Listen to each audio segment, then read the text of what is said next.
is when I was doing go-to-market strategy, I didn't even realize I was doing go-to-market strategy, right? I was thinking very much about common sense, like what makes sense to me. So I'd look at my products and go, well, actually, who is this aimed for? Is this aimed for a small to medium-sized enterprise? Are we looking at particular verticals? So really identifying the customer, that would be the first thing that I would do. I'd then start to compile my target list. But that target list really helped me understand actually a bit more about the companies, who they may be working with already, starting to understand that competitor landscape. I think it's really important to understand who the competitors are in your industry, but also what are the market dynamics that are at play in the industry. Today, we're talking all about defining the right go-to-market strategy for your business. We'll be talking about everything from how to get the right messaging, the right pricing, and the ideal consumer profile. I'm so excited to have Supriya on the podcast today, who's the head of media and ad tech solutions at Microsoft. She's also a growth strategist for numerous different businesses and enterprises. I'm Anshika, founder of Eternity, a software designed for businesses operating in the wedding and event sector, and I'm so excited to be hosting the Bay Lab podcast today. Let's get into it. So let's start off with what are the core components that should comprise a go-to-market strategy? And actually, one of the things that we were mentioning is when I was doing go-to-market strategy, I didn't even realize I was doing go-to-market strategy, right? I was thinking very much about common sense, like what makes sense to me. So for example, I'd start by looking at my product and looking at, who is it that this product is aimed for? And I'm talking about when I worked for agencies, for example. Mm-hmm. That's where I really picked up my skills. So I'd look at my products and go, well, actually, who is this aimed for? Is this aimed for a small to medium-sized enterprise? Is it, what size are we looking at? Are we looking at particular verticals? So really identifying the customer, that would be the first thing that I would do. I'd then start to compile my target list, right? And I moved on from those strategies quite quickly.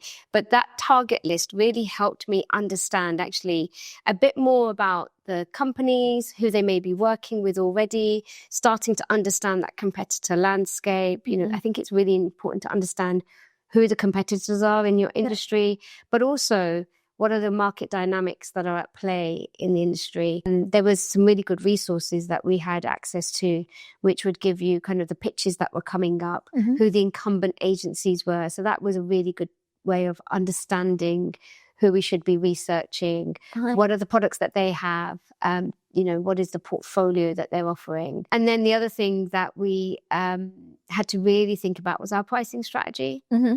I think when you're in a services industry, which is where my marketing career started off, it is quite difficult because it's really easy to underprice and overprice. So getting that balance right can be quite difficult.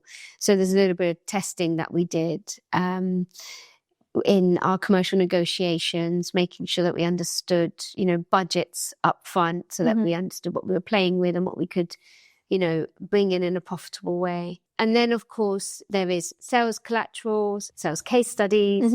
There's also playbooks and training for your salespeople as well. So as you grow as an organization, making sure that not only do they have understanding of the products, understanding of, the great case studies you have, but also actually how you've ended up where you are. What was the beginning of that product? What was the beginning of the company even? How does the product fit into the company? And then actually why you a good fit for the customer will be part of that storytelling. So I think it's, ensuring you've got all of that to bring in the sale. But then also really important is once you've got the sale in is then the operational and operations and execution. Then making sure that you already have processes in place. As growing companies, you also have to be mindful of how a new product could change existing processes that may have worked. So how do you pivot the team that you have, the tools that you have, the processes that you have to be able to accommodate new products coming in, and also the impact that they're going to have as well on other existing products from a revenue standpoint. From they could be taking revenue away from one to another. Yeah. Sometimes that happens. So cannibalization on your revenue is really important to understand. And then essentially, what are your targets and how realistic are your targets, I think is really good. But if you've done all that homework beforehand, and I would say a lot of that should actually be done while you're developing your product. Yeah. Because otherwise you've got a product and then you find that actually there's a lot of tweaks that you need to bring to your product. Absolutely. So it's an iterative process until you get to that end stage. And then, as you go to market, continuously getting the feedback, looking at your KPIs. Are you hitting your KPIs? You're not hitting KPIs, and iterating and then reviewing the GTM process, I think is really, really important. Amazing. Okay, so with core components, we're obviously starting off with the ICP and your ideal consumer profile. What really goes into determining that? Because for startups, like you said, at the first instance, it's okay, am I going to individuals? Am I going to small businesses? Am I going to enterprises? But beyond that, how does a business and a startup really begin to determine that? I think if we're talking from a product rather than a company perspective, and of course we'll start off with a product idea. Yeah.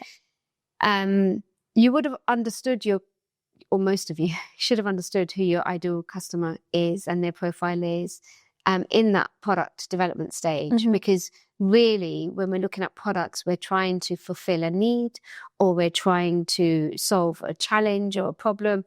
Often they're challenges and problems that we have of our own. Yeah. And so you'd start off with maybe, yourself as the ideal customer profile, but really look into the market and doing some market research. There are lots of research tools out there. As a marketing agency, we used to use things like Global Web Index, as well as similar web and a few others as well, to understand what are the trends going on.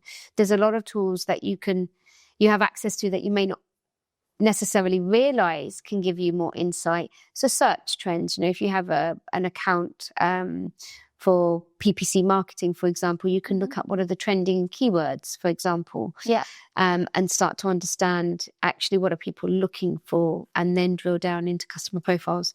So it's a mix of, during the productization process, actually, what was the problem statement you were trying to solve?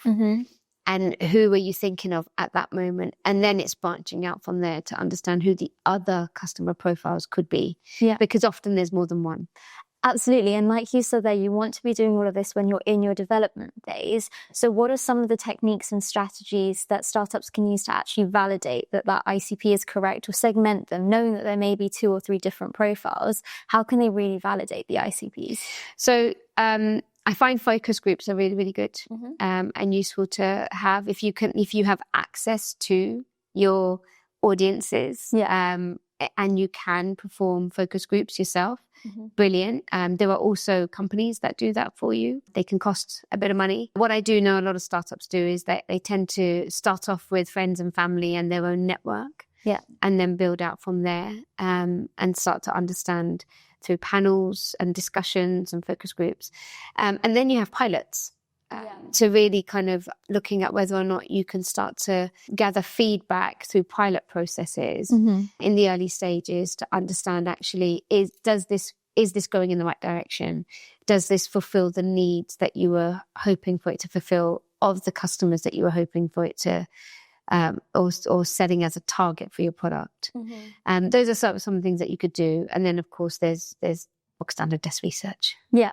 Absolutely. And I guess all of those elements you've mentioned, there's an element which is going to be paid and then some that are going to be free, like your friends and family who hopefully won't charge you.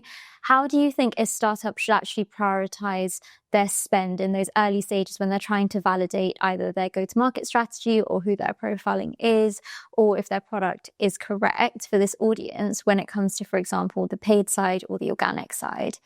So I would always recommend starting off with organic to begin with, and to start to get traction, because you can get a lot of data from who is naturally looking for you. That's hence why I mentioned search trends. If you look at search is the one tool which acts almost like the largest focus group that you could ever have, right? This is people that are looking for a product, that are looking for a service, that are actively in that space of, this is what I want. And this is what I need right now. And that could be anything from, I don't know, pain relief to booking a holiday to weddings. Yeah. You know, this is what my focus is for today. And this is what I am, you know, intently looking at. So having a look at search trends, and SEO is a really good tool for that. You could start to dabble into paid search in highly targeted keywords to be able to understand actually what is the uptake of your product. So we used to do a lot of CTR testing. You could do that around product features. Okay. So which product features would get you more clicks? Okay. The challenge you have there is you have to make sure that the pages that they land on then don't deter them from the brand. So you have to make sure that it's very clear that you are in the stages of building out and, you know, sign up here for a newsletter, for example, have something they could do, but be very clear that there is no product right now. Yeah. And we're in the processes. So there are some things that you can do there using search, which would be your largest focus group, because that's someone that is intently looking at that now.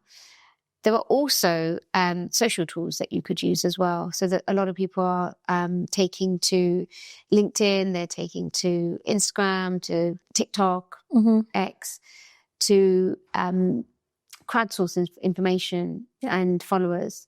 So I know someone that's been in the making for a few years now, and they're looking for the right moment. But what they've been doing intently is organically building their profile and their products profile through regular thought leadership, discussions, polls, really understanding actually what is it that consumers are looking for. In this space, it is a finance tech space, so it kind of makes sense. And really understanding actually what is it that they're looking for, so that, and I've seen them iterate on their product as they've got. Now you can fall prey to iterating too much. Yes. Because you can end up in an echo chamber. So you have to be clear that you diversify your sources of truth, right? So having multiple platforms where your consumers could be, and of course we know what the profiles are of consumers in TikTok, in Snap, in Instagram, and you would hope that as long as you are staying true to your product and your value and your mission, that you would create a following that is relevant for your product. Yeah. And I think that's so true, because nowadays so many businesses grow based off of community and authenticity. And that's where the social side is actually a free tool that plays a really, really big part. Hello. Quick interruption to let you know a bit more about Bay HQ. We're the community for high growth Asian heritage entrepreneurs, operators, and investors in the UK. You can join us totally free at thebayhq.com/join. There you'll get our CEO structure in your inbox every week, which is content, events, and opportunities. You can also get access to our free Startup Fundamentals course by joining. Let's get back to the show. Yeah, I know that you've touched upon pricing. I wanted to talk more about that, because with pricing, specifically when you're in that perhaps development phase or even post-product and you're launching it, it's so right. You can overprice or underprice. What kind of strategies can startups do in the early stages to make sure that they're hitting the nail on the head? Because I've definitely fallen prey of speaking to people and saying, this is our product, how much would you be willing to pay? And there's never an accurate answer. And you also fall into that trap that everyone will say, yes, I'll pay for this price. But when it comes to it, and when the product's developed, often it's too expensive for them again. So how do you think startups can balance that? So I think I'm going to give you an example from a services standpoint. So not tech. There's no kind of development charges there. Yeah. And that's probably the easiest space to start off in. My go-to was to firstly understand what resources would I need. So what was the cost to the business in terms of the headcount that I was going to need, in terms of the levels of headcount I was going to need. So not just the time, but also the experience that I was going to need on those accounts. And then, of course, looking at what that looked like from a salary perspective, looking at what that looked like from a tax and national insurance, very basic. Yeah. But looking at that, then overlaying on top of that training needs, and everything else that comes with running a business. And then depending on how big we were, I already had some guidance on margins, for example, that I could easily go in with and justify for a small business would be anything that was, between 30 to 50%. That was quite easy to justify because it's a growing business. Our overheads are much greater than our revenue is coming in. So we need to be able to recruit so that we can continue to grow. Most businesses understand that because they've been through it themselves. And if you're speaking to the right teams, procurement tend to try and haggle down. But of course, it's the value piece that you bring out. The positioning. Yeah, the positioning and the value piece. But as you grow, you then you have to understand that the tolerance for margin comes down. Yeah. Because obviously, you're a much larger entity and your profit margins don't need to be that high. There was always a starting point for me and I would run with that. And then I would periodically test a slightly different threshold within my negotiations, but they would be marginally up just to understand. And a lot of it would be based on market conditions as well. Yeah. So I'd always have a way to justify my pricing. Fine. I would very rarely ask until we were in negotiations. Fine. And they were very clear on intent to buy. It'd then be, okay, tell me where you are and why you're there. And we can then look at how we find the middle ground. Yeah. So it's not that I would set a price and it would be that. Yeah. It would be more about, do we want to work together as businesses? Do we want to work together as a service provider? And do we have the opportunity to grow together? Yeah. So there was often times when I was happy to negotiate and actually accept a very challenging negotiation if I saw there was opportunities for case studies, opportunities for innovation. Often to innovate, you need a client that's willing to test. Yeah. So you could come up with a brilliant product, but in order for you to be able to take that to market, you're going to need a case study. Yeah. And that it's going to be difficult for you to get that case study because it's, first of its kind. Yeah. So there are many reasons why you would negotiate your prices in different ways. So it's really important in those stages to understand who the customer is and the value that they bring to your business, not just the value that you bring to your business, because it's a two-way negotiation, especially when it's B2B. When it's B2C, I think it's a lot, depending on the product, if you're in a market where you do have other providers, market research will tell you what the differences are, and you'll understand what the quality of your product is in relation to your competitors, and that will enable you to set pricing. Often, offer pricing is really good to give you this on at length. Yeah, to give you market tolerances. Yeah. And understand actually how do you gain traction and a user base quickly, but with an understanding that these are introductory rates, for example, or these are pilot rates. Yeah, absolutely. And I think it's that competitor piece which is really important when you are setting it, because like you said, you can do your entire analysis, what your spend is specifically if you're perhaps a tech startup, but you really do need to look at the competitive landscape and who's around and what they're doing to make sure that you're pricing it correctly. Do you have any other tips and tricks and tools when it comes to actually analysing your competitors, and kind of how in depth do you go? Because sometimes you have direct competitors, sometimes you have indirect competitors. I think, so I've always been someone that went on gut. Yeah. And when I felt that I had enough information and comfortable and confident enough to have the conversations, I would go. And normally that would be my immediate, so you have spheres of competitors, right? I'd start off with my immediate sphere of competitors. Yeah. So those that were direct competitors to me.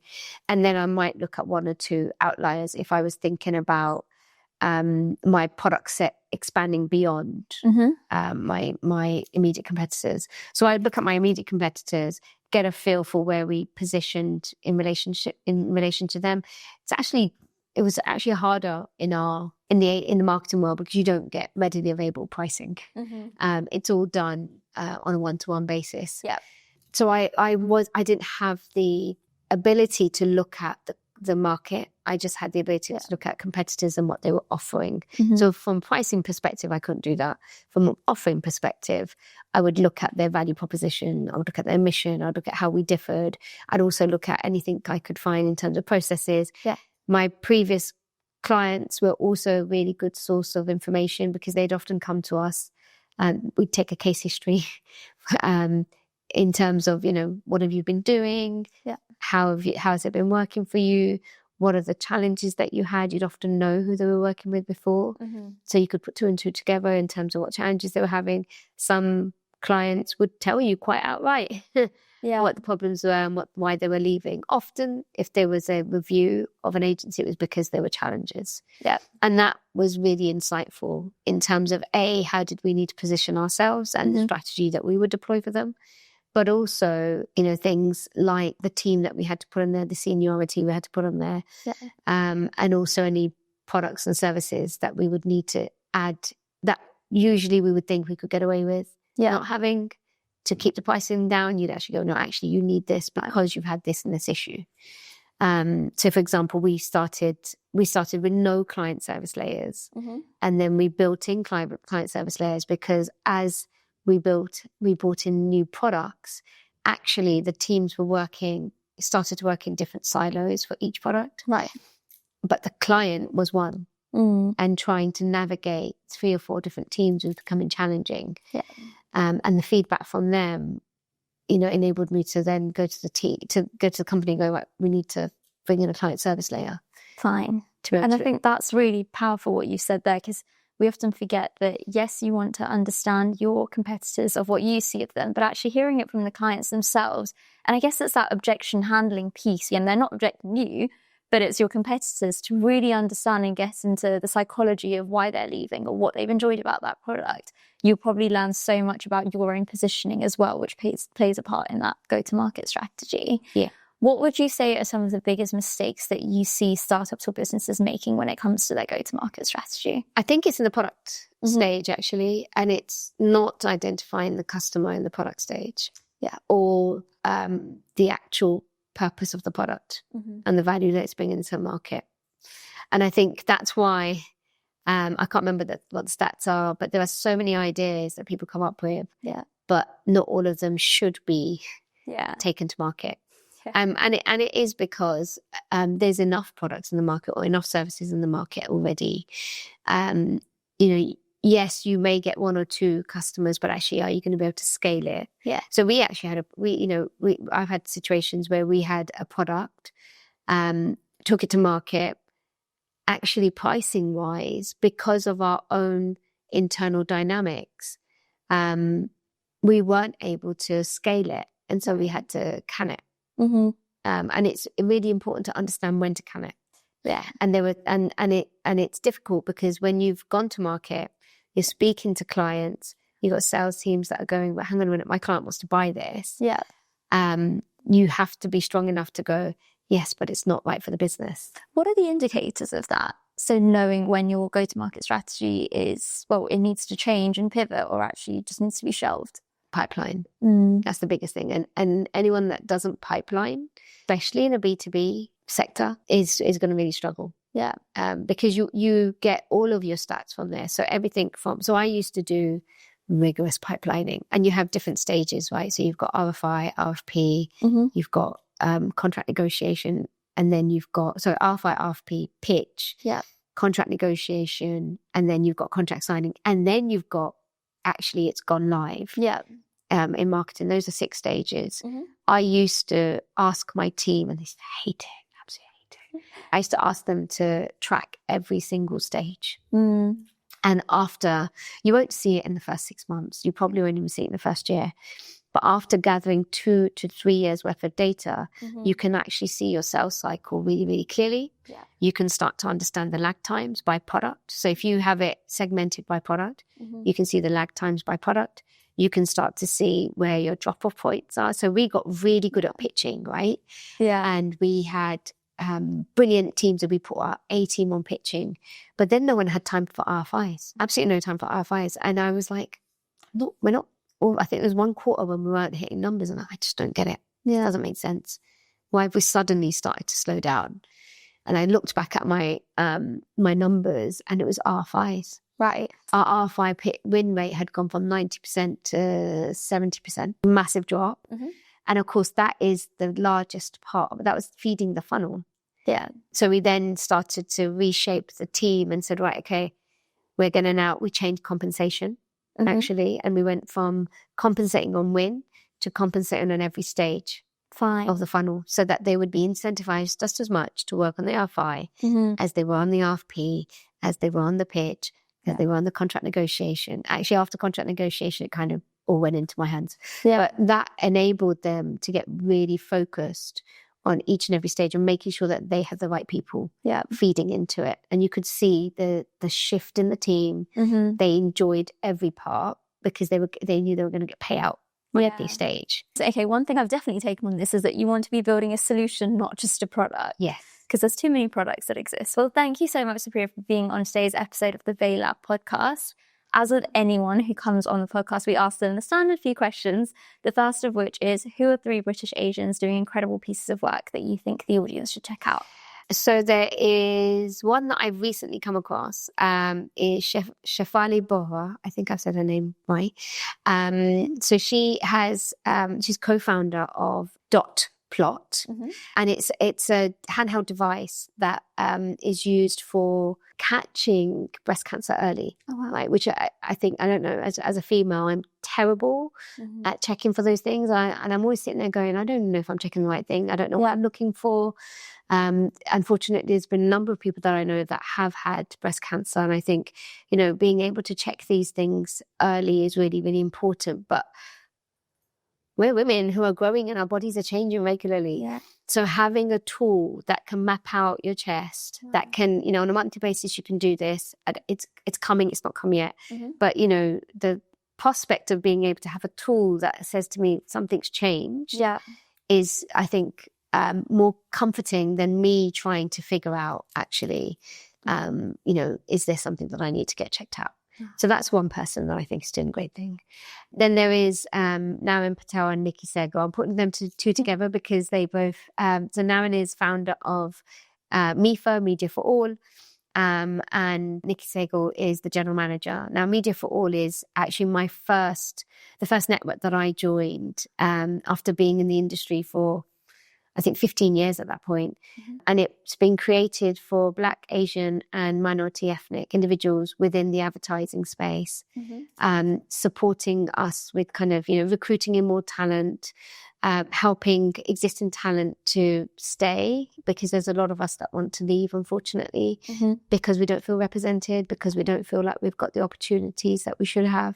And also to help us, rise. My first mentors were through MIFA, and they got me into mentoring, and now I mentor anyone that wants to. Even my mentor. Time. But it was so rewarding, and it's so rewarding to do mentoring and being a mentee. So they're doing great things. We've done a lot of work in terms of, we've done a census. I think it's our 3rd census in association with the Ad Association, which is really deep dived into the experience of Black people, Black women, Asian people. And actually we've really started to unpick that, because we are quite a mixed bag, and it's not a one size fits all. And actually the work that MIFA and Ad Association have been doing have actually helped to enable a lot of conversations, and also enable me and given me a voice as well. It's how I started a lot of my speaking as well. Doing panels on my own experiences. Because I have massive imposter syndrome. So, my experiences were one thing that I thought no one could take away from me. So that was one thing. The final person that I had in my mind, Radhi Devlukia. So I used to listen to Jay Shetty during COVID, and I thought it was great. But my daughter introduced me to Radhi. And she's got a podcast called Really Good Cry. And she really just brings, as a female, a lot of kind of just day-to-day things that I'm probably not thinking about because I'm too busy. And just brings them to the surface for me in a really simple way. Like this morning I was listening to one about just how inflammatory foods could really just affect your mood. And, inflammation can cause depression, actually. Again, being Asian, when I listen to her voice, I recognize that she's Asian. Sounds like someone that I know. And it's really comforting. And also, like I said, a lot of things that she talks about are things that I should know. just don't have the time to maybe read or look up. And so I think that's a really important part. Amazing. Thank you so much. I've definitely checked them out. And how can the audience find out a bit more about you? So I think LinkedIn's a really good way. I'm really responsive on LinkedIn. I love meeting people. And so I don't tend to post as much there. I'll kind of just give a few updates. So don't expect too much thought leadership.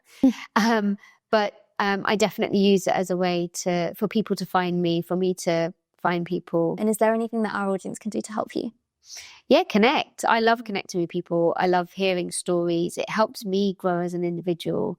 I think it's really important for us to have diverse experiences, but also diverse voices around us. Like I said earlier, you can fall prey to having a echo chamber and believing just what you hear. And our social spaces can very much become that because of the algorithms. Yeah.